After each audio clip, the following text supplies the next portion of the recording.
반갑습니다. 예수비전TV 이승희 목사입니다. 이 시간은 예수님의 비전 두 번째 시간입니다. 의에 줄이고 목마른 자, 긍휼히 여기는 자, 마음이 청결한 자에 대해 살펴보도록 하겠습니다. 구독과 좋아요, 공유를 통해 더 많은 사람들이 예수님의 말씀을 듣기를 소망합니다. 끝까지 말씀을 함께 공부해 주시고 예수님의 비전을 더 많은 분들에게 나누어 주시기를 부탁드립니다.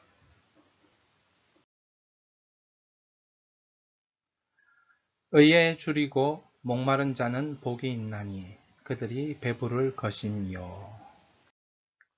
오늘 성경으로 기도하라. 마태복음 5장 6절입니다.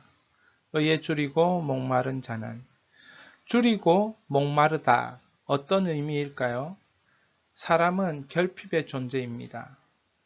육체의 생명을 유지하기 위해 모든 사람은 줄이고 목마른 상태를 경험합니다.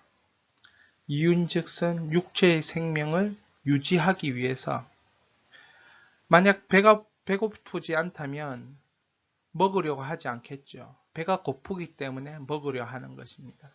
배고픈 그 상태는 육체를 살리기 위해서 지금 내 몸이 반응하고 있는 상태인 것입니다. 뿐만 아니라 영적인 목마름이 채워지지 않으면 존재의 허기짐은 면할 길이 없습니다. 육체든 영혼이든 모두가 줄이고 목마른 상태가 된다는 것이죠. 이것은 내가 살아있음을, 존재하고 있음을 확인시켜 주는 것입니다. 천재 수학자이며 과학자, 철학자였던 파스칼은 모든 사람에게는 오직 하나님만이 채울 수 있는 하나님이 만드신 공간이 있다 했습니다. 모든 사람에게는 사람이 채울 수 있는 공간이 있고 사람이 아무리 열심히 노력해도 채울 수 없는 공간이 있다는 것입니다. 사람이 아무리 열심히 해도 채워지지 않는 그 공간은 하나님을 위한 공간입니다. 하나님이 오셔야만 채울 수 있는 공간입니다. 예수님이 우리를 구원해 주셔야만 채워지는 공간입니다. 그렇기 때문에 줄이고 목마른 상태는 예수님이 오셔서 그 뻥 뚫린 하나님이 만드신 그 공간에 하나님이 좌정하시고 예수님이 다스리실 때 채워지는, 비로소 줄이고 목마른 것이 해결되어지는 공간이 있다는 것입니다. 그렇다면 의에 줄이고 목마른 자의 상태는 어떤 상태일까요? 루터의 고백이 그 상태가 무엇인지 우리에게 잘 보여줍니다. 나는 하나님의 의라는 말을 싫어했다. 하나님의 의는 그분 자신이 의롭고 또 그것으로서 죄인들과 불의한 자들을 벌하시는 의라고 생각했다.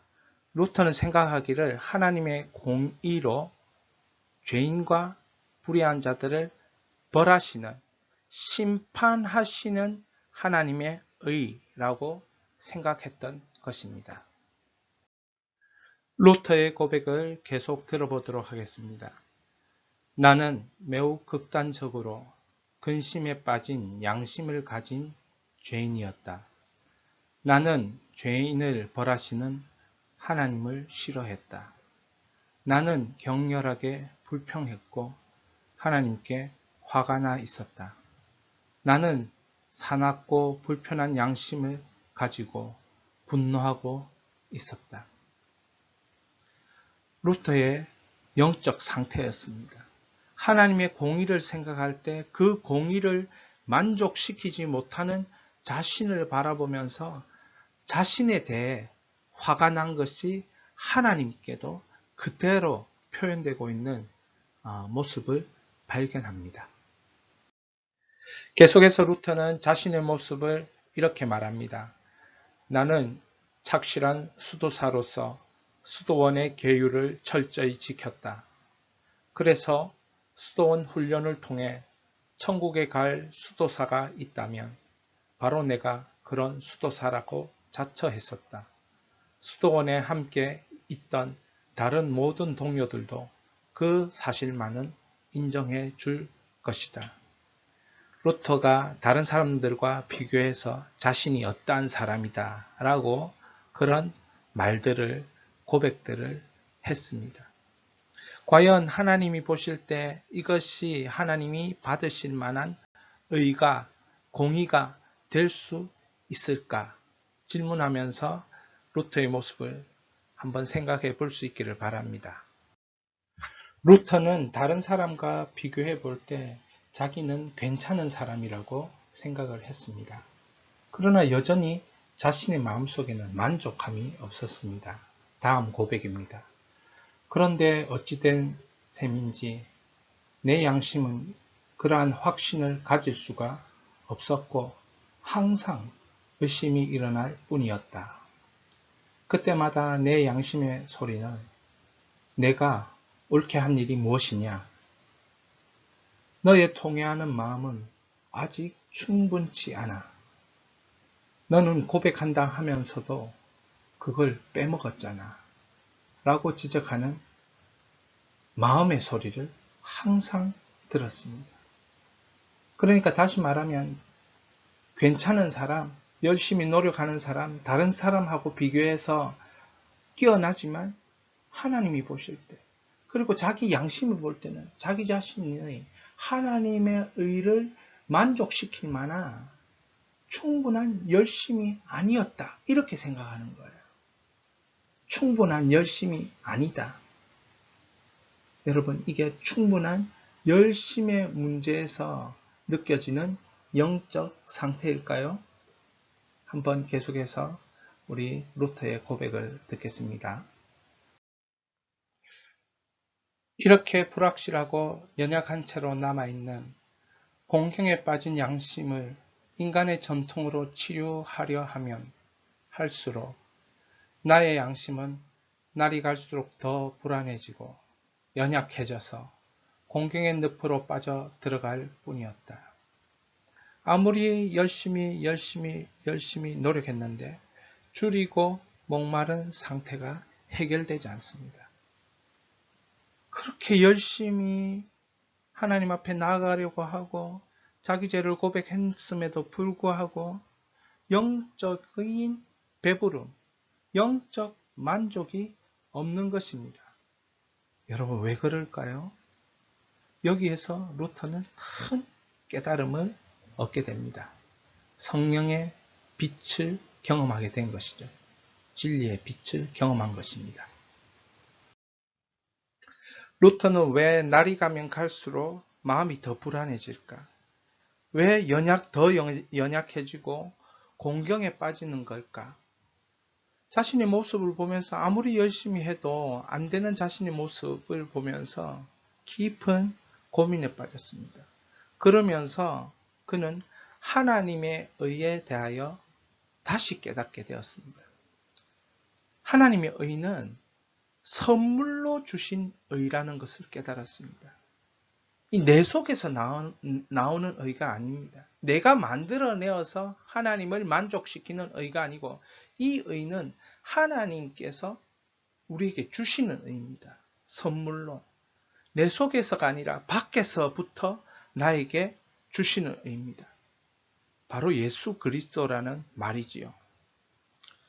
그래서 예를 이렇게 듭니다.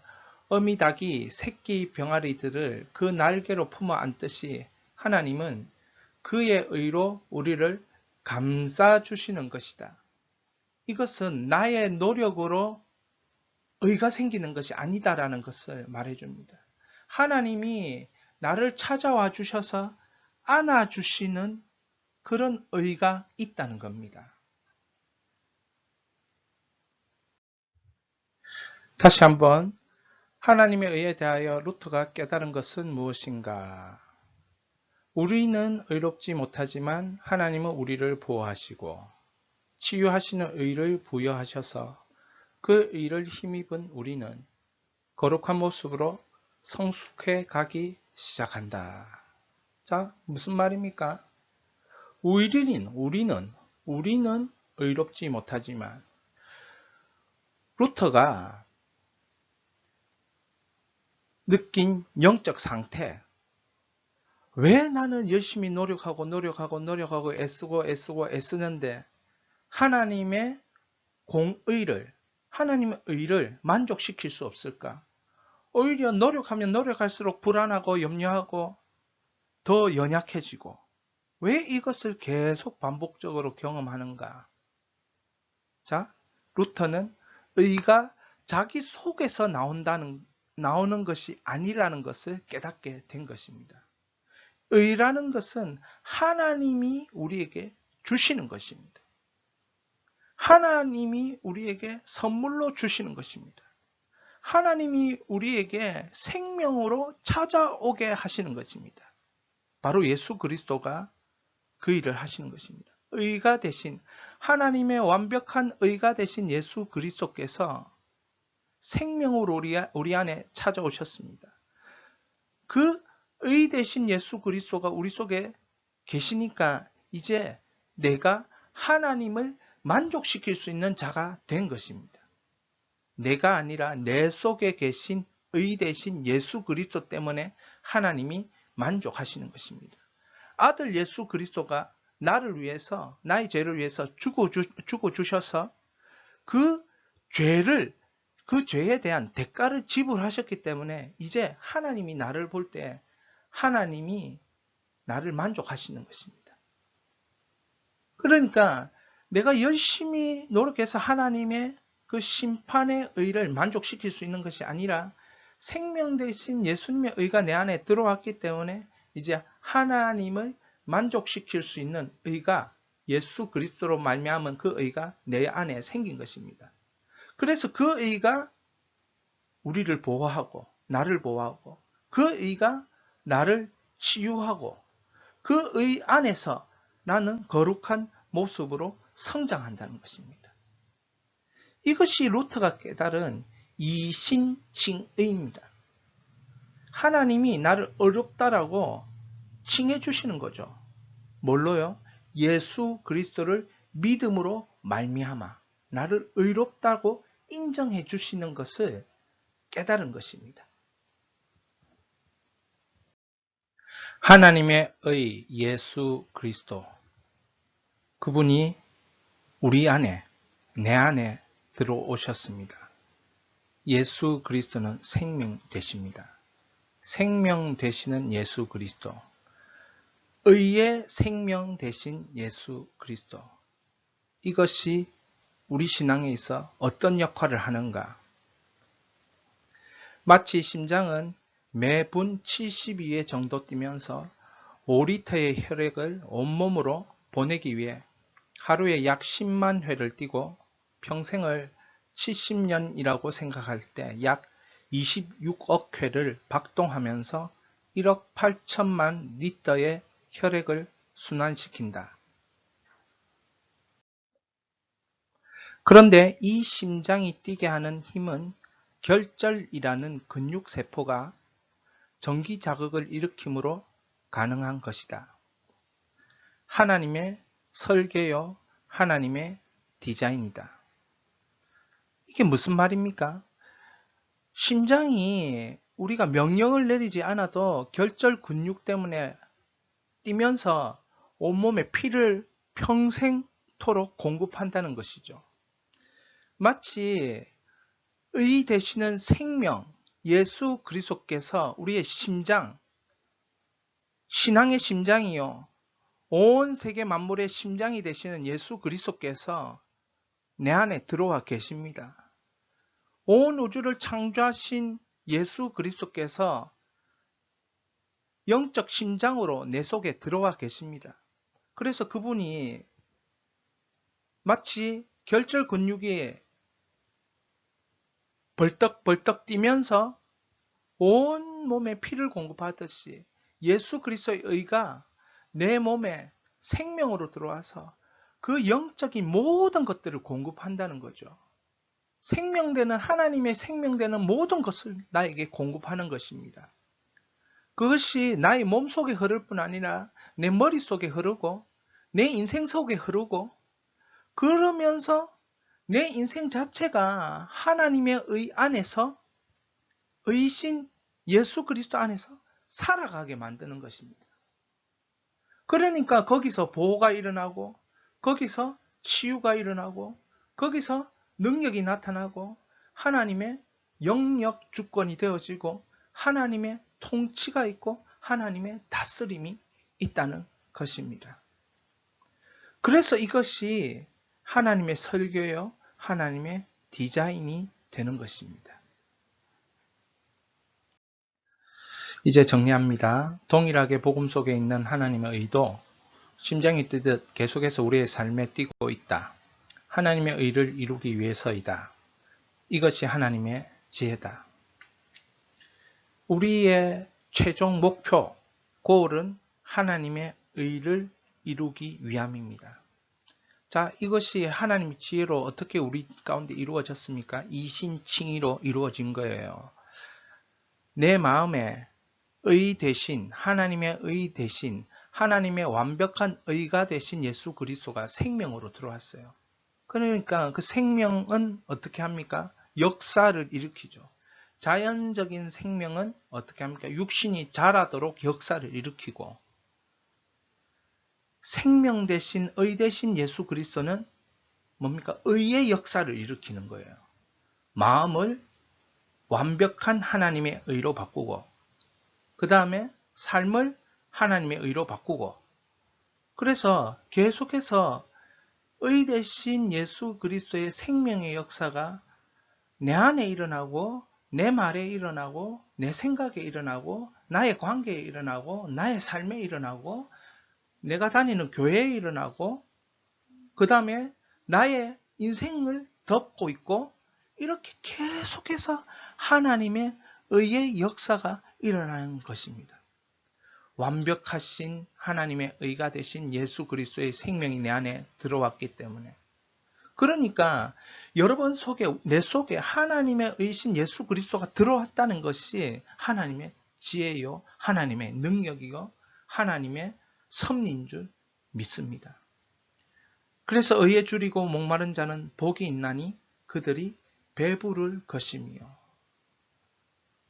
내일도 우리는 하나님의 그 의를 이루기 위해서 살아가고, 그 다음 날도 하나님의 의를 이루기 위해서 살아가고, 관계 속에서 하나님의 의를 이루기 위해서 살아가고, 내 말 속에서 하나님의 의를 이루기 위해서 살고, 모든 영역에서, 우리 교회에서, 우리 대한민국 안에서 의를 이루기 위해서, 하나님의 의를 이루기 위해서, 온 열방 가운데서 하나님의 의를 이루기 위해서.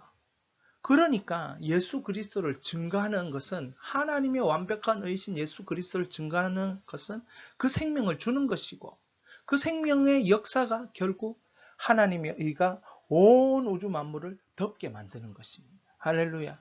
이것이 하나님의 지혜입니다.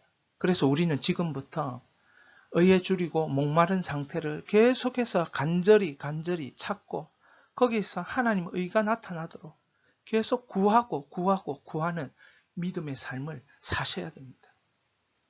예수 그리스도가 내 안에 들어오셨다고 끝이 나는 게 아니고, 이것을, 이 완벽한 의를 나의 인생 전체, 이 민족, 이 열방에, 다 온 민족 열방의 우주 가운데 드러내셔야 되는 것입니다. 할렐루야. 긍휼히 여기는 자는 복이 있나니 그들이 긍휼히 여김을 받을 것이며. 오늘 성경으로 기도하라. 마태복음 5장 7절입니다. 긍휼, 자비를 이해하기 위해 오늘은 산상수훈 5번째 복, 긍휼히 여기는 자는 복이 있나니 긍휼히 여김을 받을 것이며. 다른 성경에 이렇게 번역합니다. 자비로운 자들은 복되다. 그들이 자비를 입을 것이기 때문이다. 이 긍휼을 이해하기 위해서 어떻게 하면 이 긍휼을 이해할 수 있을까요? 신약의 긍휼은 엘레오스입니다. 이것을 구약의 헤세드, 즉 자비와 연결할 수 있어야 신약의 국률 엘레오스를 이해할 수 있습니다. 그러므로 구약의 헤세드 첫 번째 뜻은 상대방의 감정에 공감한다. 눈물을 흘립니다. 함께 눈물을 흘리는 것이 공감하는 것이죠.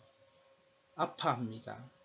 그 아픔을 함께 품고 같이 아파하는 것, 공감입니다. 함께 울고 함께 웃는다. 이것이 상대방의 감정과 공감하는 것입니다. 여기까지는 많은 사람들이 할 수 있습니다. 그런데 두 번째 뜻이 이것이 매우 중요합니다.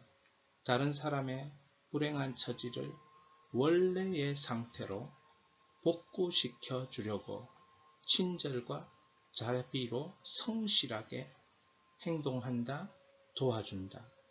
원래의 상태로 그 사람이 불행한 것이 그 불행을 그대로 보지 못하고 그것이 회복시켜져야 되는 것이죠. 복구시켜줘야 되는 것입니다. 그 사람에게는 힘이 없어요. 그런데 나는 그 사람을 도와주고 회복시켜주려고 하는 힘이 나에게 있습니다. 그것을 친절과 자비로 성실하게, 재빠르게, 친절하게 내가 도와주는 것입니다. 행동하는 것입니다. 이것이 구약의 헤세드 자비입니다. 그럼 이런 자비로운 헤세드 그리고 신약의 엘레오스를 성경에서 확인해 보도록 하겠습니다. 긍휼과 자비를 경험케 하는 성경의 눈을 뜨라. 하나님은 성경을 통해서 자신이 어떠한 분이신지 보이십니다. 하나님은 성경을 통해서 자기 백성을 어떻게 사랑하시는지 보여주십니다. 오늘 우리가 헤세드와 엘레오스, 하나님의 자비와 긍휼에 대해 살펴보고 있습니다. 성경 룻기서는 하나님의 헤세드, 하나님의 자비가 어떤 것인지 우리에게 섬세하게 설명해 주고 있습니다. 배경은 흉년의 시대였습니다. 영적으로 암울하고 어두운 시대였습니다. 그러나 하나님께서 믿음의 중심을 잡고 있는 나오미와 룻을 통하여서 하나님이 구원 역사 드라마를 써내려가시는 것입니다.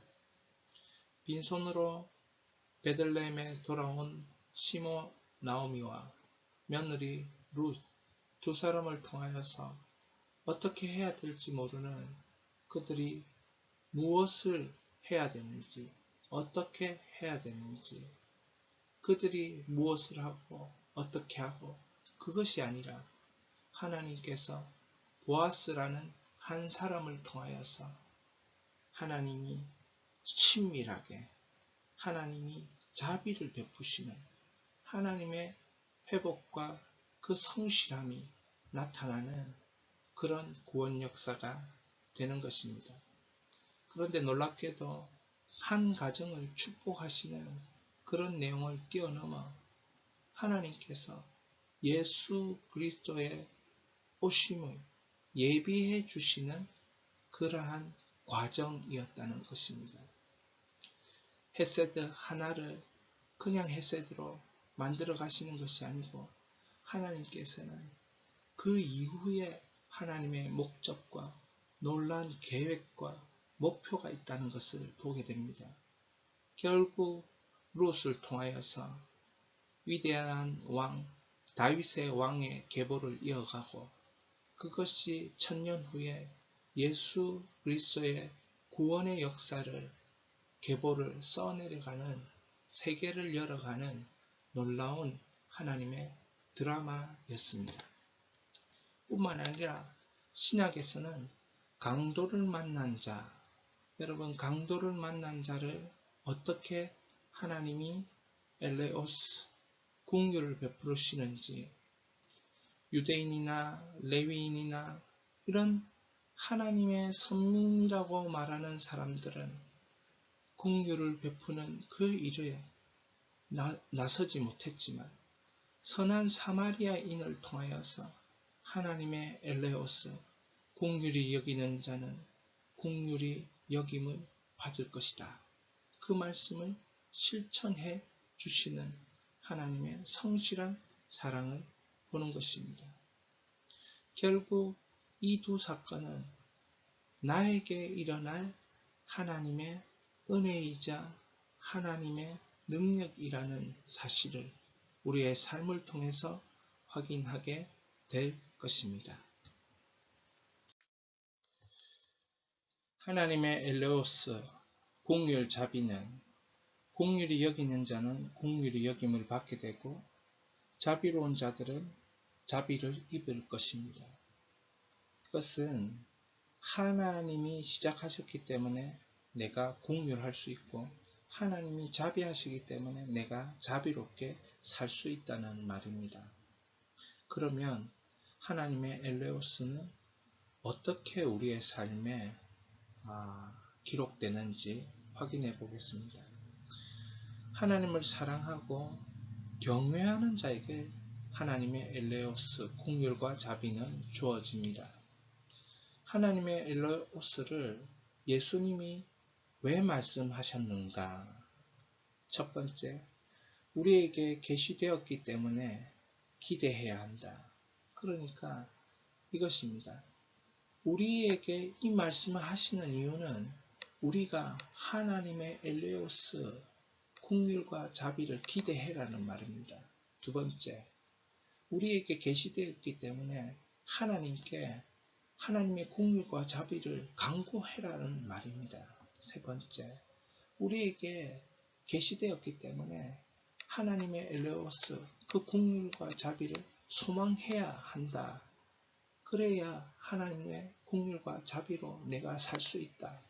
여러분, 기대하시고 간구하시고 소망하시면서 나의 삶에 하나님의 긍휼히 여기심, 하나님의 자비하심을 내가 먼저 받아야 되겠습니다.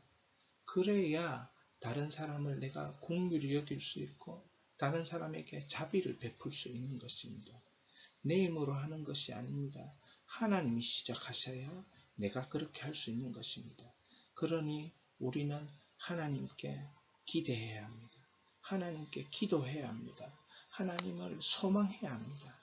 그래서 그 긍휼과 자비를 먼저 체험하고 그것을 이후에 나누는 인생으로 쓰임받아야 될 줄 믿습니다. 이것이 긍휼히 여기는 자는 복이 있나니 그들이 긍휼히 여김을 받을 것이며. 할렐루야.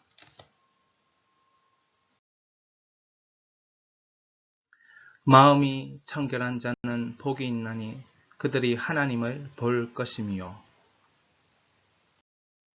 왜 마음을 깨끗이 해야 하는가? 우리 예수님 말씀하시기를 독사의 자식들아 너희는 악하니 어떻게 선한 말을 할 수 있느냐? 이는 마음에 가득한 것을 입으로 말함이라. 선한 사람은 그 쌓은 선에서 선한 것을 내고 악한 사람은 그 쌓은 악에서 악한 것을 내느니라.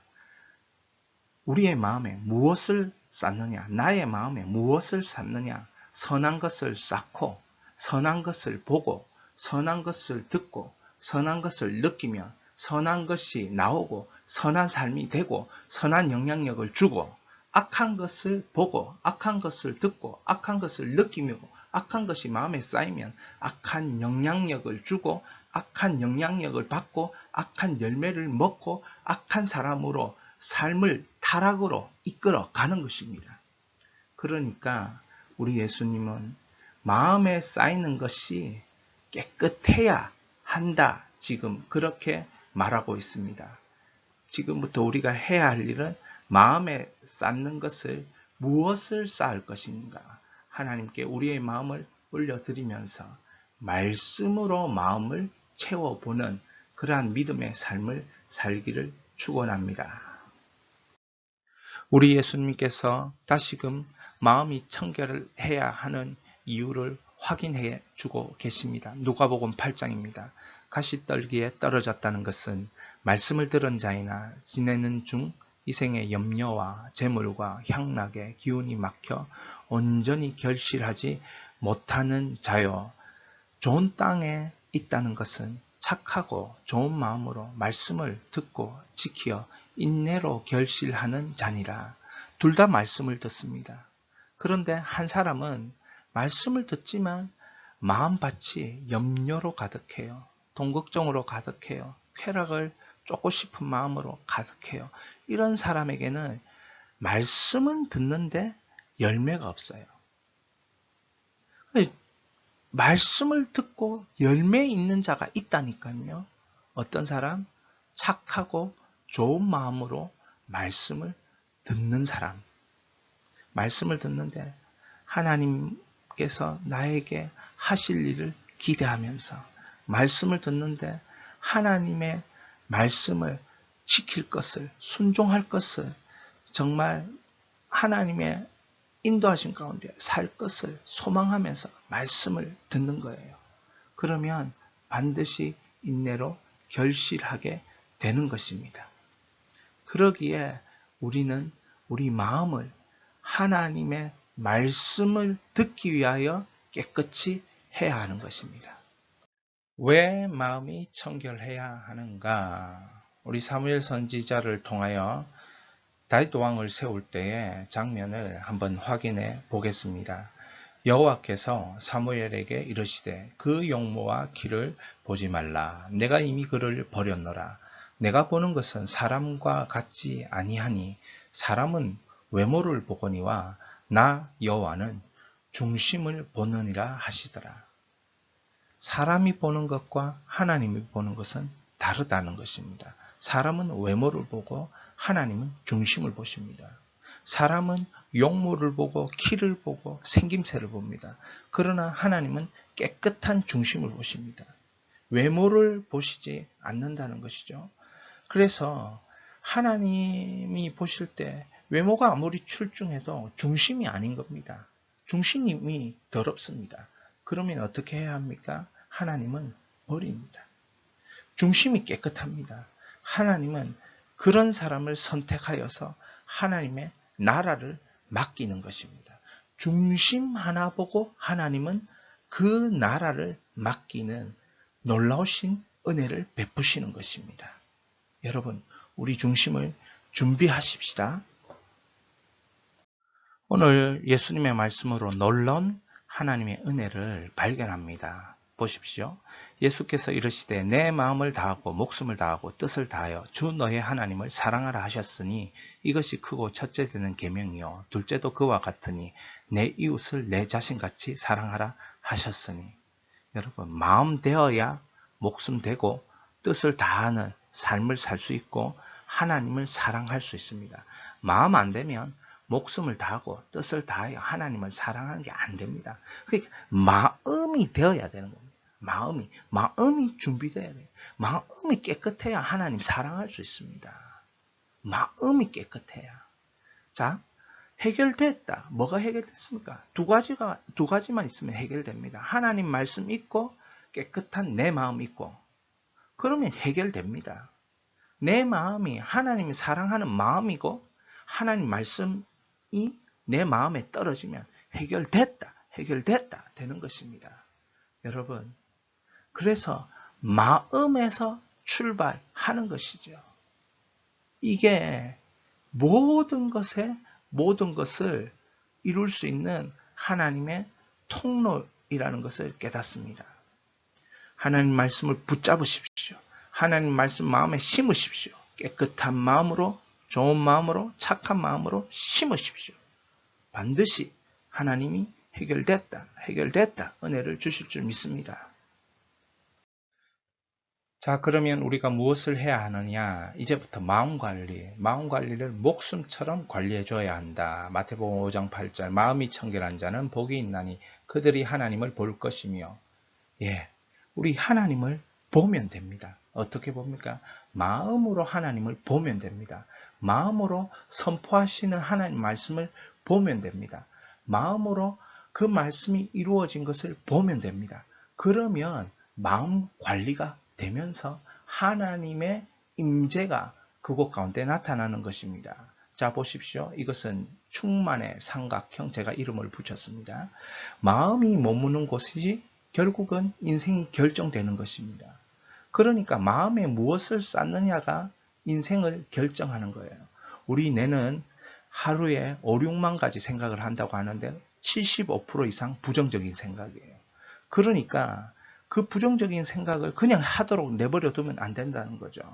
그러면 그 마음으로 내려와서 결국에는 부정적인 마음을 가지고 그 부정적인 삶을 살게 되어 있습니다. 그래서 진리의 말씀, 하나님의 말씀으로 내 마음에 심어야 하는 것입니다. 그러면 그 말씀이 마음에 심어지면 결국 그것이 내 인생으로 결정된다는 것입니다. 제 TV 이름이 예수 비전 TV입니다. 내 마음에 예수 비전을 심으면 내 인생이 예수 비전으로 결정되는 것입니다. 그래서 제가 예수 비전 TV라 한 것입니다. 여러분의 마음이 어디에 머물고 있습니까? 여러분의 마음을 점검하시고 말씀을 심으시기 바랍니다. 기도를 심으시기 바랍니다. 목숨 걸고 마음 관리해 주시기를 축원합니다. 자, 이제 마음 관리 어떻게 할 것인가? 마음 관리는 기도로 하는 것입니다. 여러분, 여러분의 기도로 마음 관리를 하시고 기도의 양으로 마음 관리를 하셔야 됩니다. 기도를 통해 하나님을 사랑하고 섬기겠다는 마음이 불같이 일어나게 됩니다. 같이 읽습니다. 기도는 마음속에 부끄러운 욕망이 침입하지 못하도록 한다. 기도는 하나님의 은혜에 대해 마음에 우러나오는 감사가 넘치게 한다. 기도는 구하고 하나님의 응답을 통해 그분의 열심을 묵상하게 한다. 기도는 하나님을 소망하면서 기쁨을 누리게 한다. 기도는 하나님의 섭리를 삶에서 나의 습관과 경험으로 확인하도록 한다. 칼빈의 기독교 강요 20장 기도, 믿음의 최상의 실천에서 기도해야 되는 이유 6가지를 이렇게 정리해 놓았습니다.